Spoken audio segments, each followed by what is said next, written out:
Hey there, fellow Jira users. Welcome back to our YouTube channel. Today we're diving into a crucial topic, how to control access to a Jira project using Atlassian Jira. By the end of this tutorial, you'll have a robust understanding on how you can determine who can see or edit your project. Sounds empowering, right? Let's get going then. Let's kick things off with team-managed projects.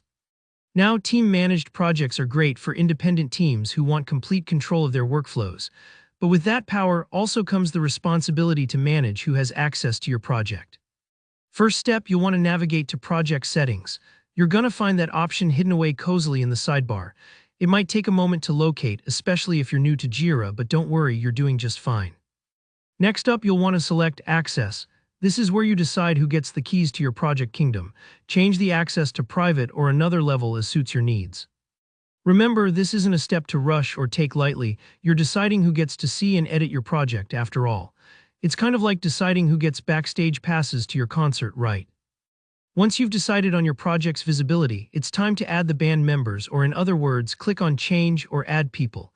You'll select the users or groups whom you want to grant access. It's like a VIP list and you are in control. Alright, now let's shift gears. What if you're dealing with a company-managed project? The process will be a bit different, but just as straightforward, I promise. Again, you'll start in project settings, then you're going to want to proceed to permissions. Now, if you feel like things are a tinge different here compared to a team-managed project, it's because they are. Company-managed projects are all about scalability and extended configurations.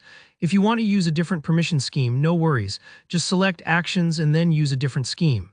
It's kind of like picking a new blueprint to construct your project.